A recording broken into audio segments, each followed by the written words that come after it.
Alright, we are back with another video. You see this sweater? I kind of want to show it off. It's like this. It's really cute. I got this from TJ Maxx and got like the pink and the purple and the color block. It's really, really cute. I got it from TJ Maxx. It's Jessica Simpson. Look at that glare. Why are you glaring? But anyways, that's not what this video is about. So this is going to be a book review, and I'm gonna try to like this so you don't get that glare. So this video is not sponsored by Yankee Candle. I love Yankee Candle, and this is the Pink Sands. I normally use this for it smells good for the summertime. I need to bring out my fall and winter candles, which I just packed them away. I don't know why, but I love Yankee Candle, and I heard Yankee Candle went out of business. Hopefully they didn't, because your girl needs her Yankee Candle. I love Yankee Candle, and I was actually gonna light this, but I'm not, just for the mood of this video, but I'm not. I'm just leave it over there. But anyways, so yeah, I'm gonna turn the camera, keep turning it so like this so you don't get too much of a glare, because I need to be wearing these glasses. So this is a book review, and I'm doing a book review of the book called Verity by Colleen Hoover, the #1 New York Times best-selling author. This book right here. So this book is about a lady. I'm gonna read the back of it, but probably not the whole thing. Lowen Ashley. She is a struggling writer who's on the brink of financial ruin, and she accepts a job offer.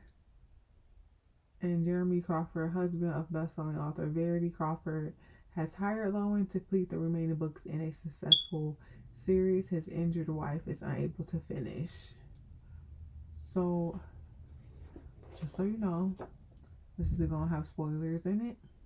So, if you haven't read this book, I recommend you read this book before you watch this book review. And if you have read this book, well, then you already know what's going on.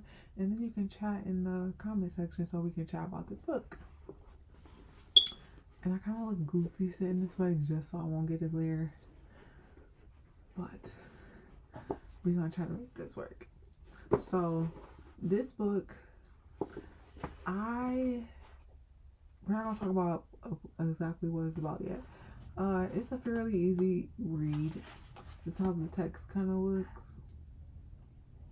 Not too small, not too big. It's very easy read. Like, it's definitely a page turner. It makes you want to, like, keep reading and, like, to figure out what's happening next and what's going on over and over.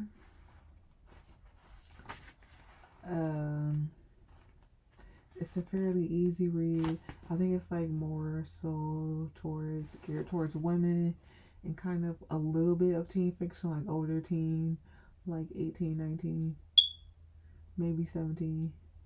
But it's a really, really good book. It wasn't bad. There were things about this book that I didn't like, and I probably won't buy another book by her just because of this.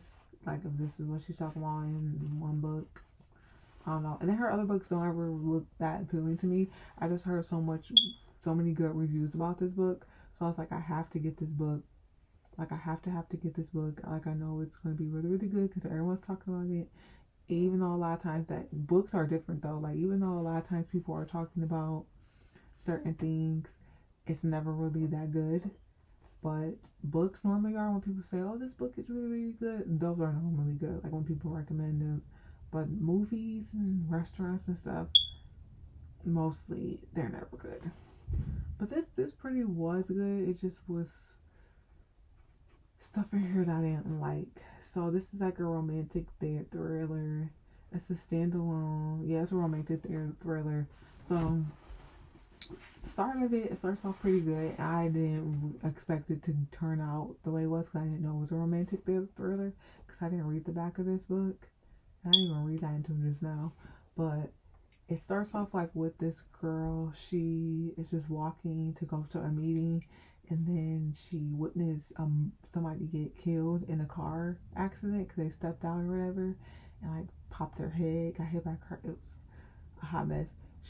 I think she's a pretty good writer because the way she wrote that scene, like you could actually visualize what was going on. So I thought it was well written, like the whole book was well written. So that's another thing about the book. And then a guy, she's just kind of standing there frozen, and then the guy, Jeremy, comes over to her and asks her if she's okay or whatever, helps her out or whatever, and then the whole thing goes down like in the bathroom scene or whatever, but like traumatized because she's traumatized about what she just witnessed. And then what else happened? Like, oh yeah, and then she leaves, they leave, whatever, and she's kind of just thinking about what's going to happen.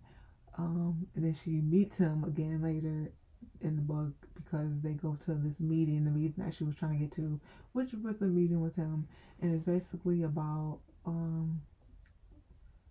that Jeremy Crawford, his wife, Verity Crawford, she's like a very successful author that has this series called, I don't remember because it's fictional, and she's like let's say,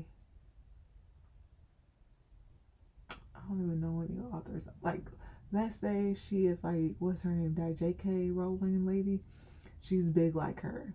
Like, she's one of those top selling authors and has like this huge book series, and she gets in like a car accident, and that she's like kind of like paralyzed or something's wrong with her. She can't talk, move, or nothing. Like, she doesn't do any of that. So he hires somebody to come finish her book. And that's what the meeting is, that the Lowen Ashley girl is going to, that is about. And she doesn't want to accept it at first, even though she needs to accept it because she's broke from after taking care of her mother that ended up dying, like just died like a few days before the meeting. And she doesn't want to accept it for whatever strange reasons, but she ends up accepting it anyway. So then she goes to their house so she can learn more about the lady so she could be able to finish writing the book, and so she can get the story notes for what the other books are about and read the other books and story notes for what the books that she was working on to finish it. She ends up finding a manuscript that was about like a biography about about Verity's life, and it's mostly about how she met her husband and really and had her kids, and it's really in a psycho way. And she talks about how she was obsessed with her husband and she hated her kids, and basically kind of seemed like she killed one of her kids. It was just really weird and psycho. Like, you gotta read it. It just, like, you're reading this book and then you're kind of reading another book inside of a book, and she's just really weird and obsessed, like she's a sociopath or something like that.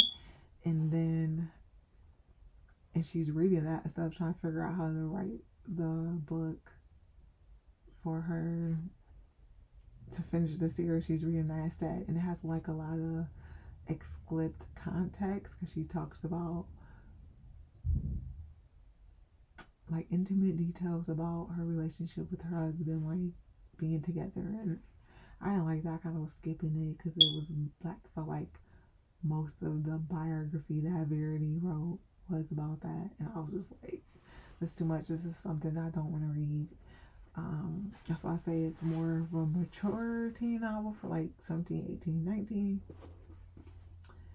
And it just kind of really details how much of a sociopath Verity is. Okay. I'm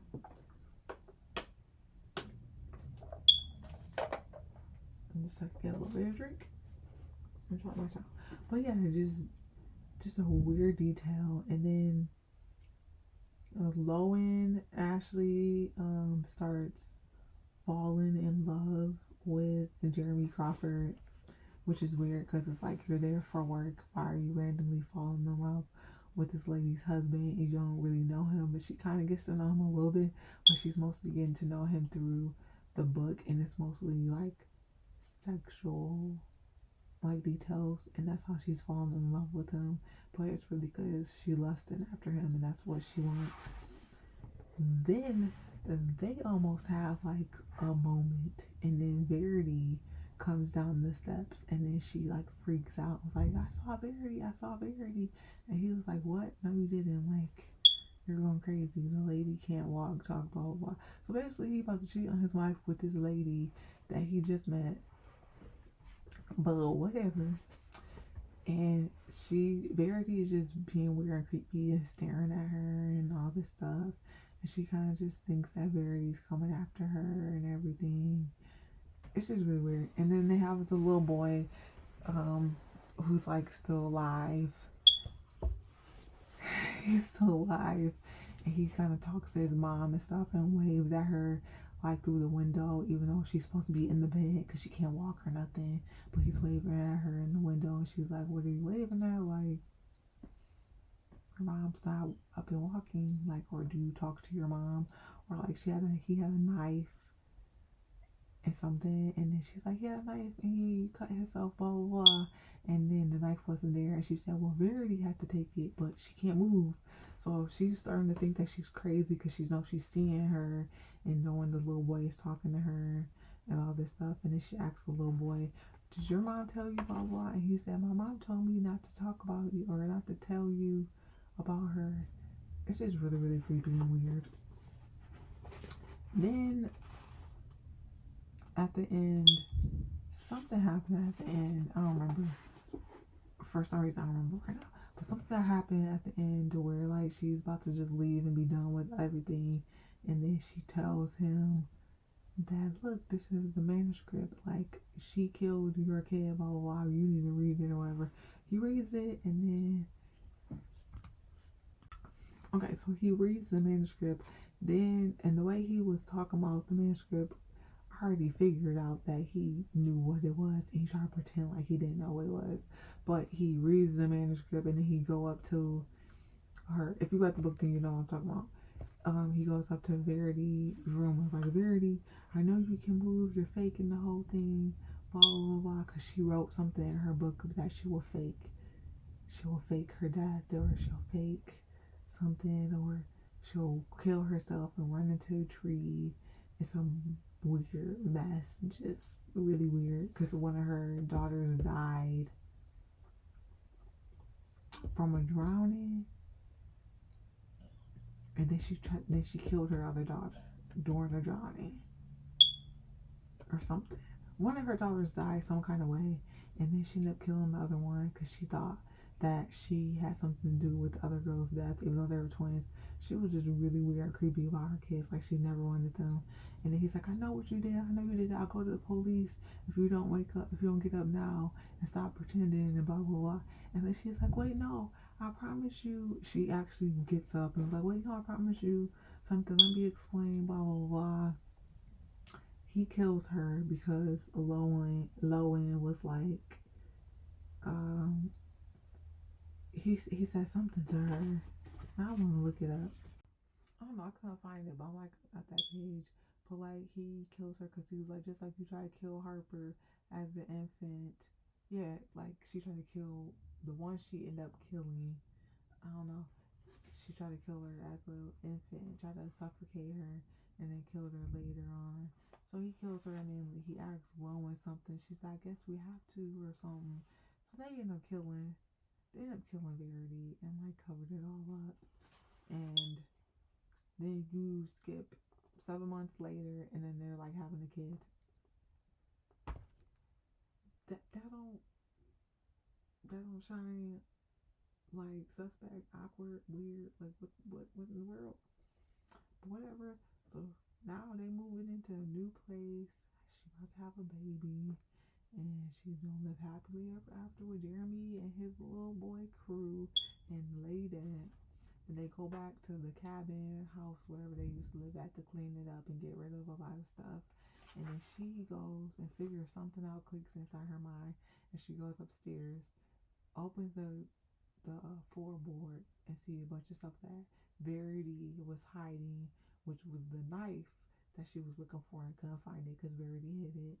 And then the letter, basically, of Verity was sitting there saying, this is all the stuff that I want to explain. I'm going to take crew with me and we're going to leave, blah, blah, blah. And I didn't kill her.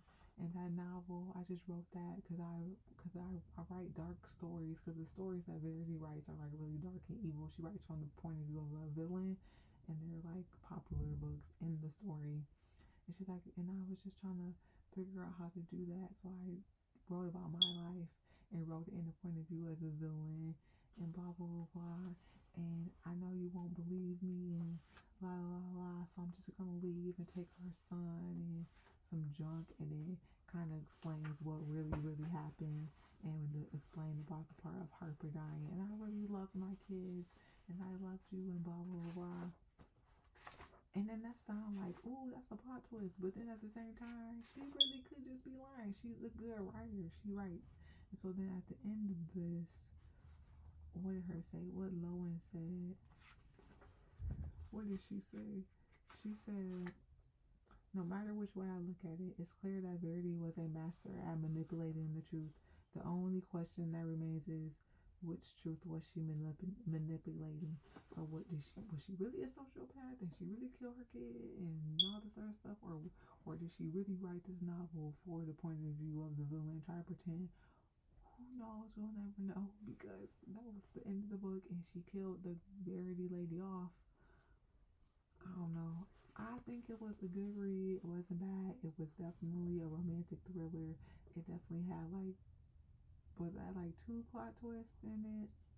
It was good. I don't know if I will buy anything else because they give me too much of a teeny bopper thing in it, and I didn't like the whole sexual undertones that were in this book, because it kind of reminded me of like stuff you'll read on Wattpad, but just a little bit better than like some fan fiction on Wattpad, but like a little bit better. I mean, she's not a bad writer. She's pretty good. I'm not downplaying Wattpad because there's really good writers on Wattpad. I write on Wattpad. People just don't read my stuff. But I don't think I'm that good. But, you know. So I do recommend reading this. It's very good. It's a nice page turner. Verity by Colleen Hoover.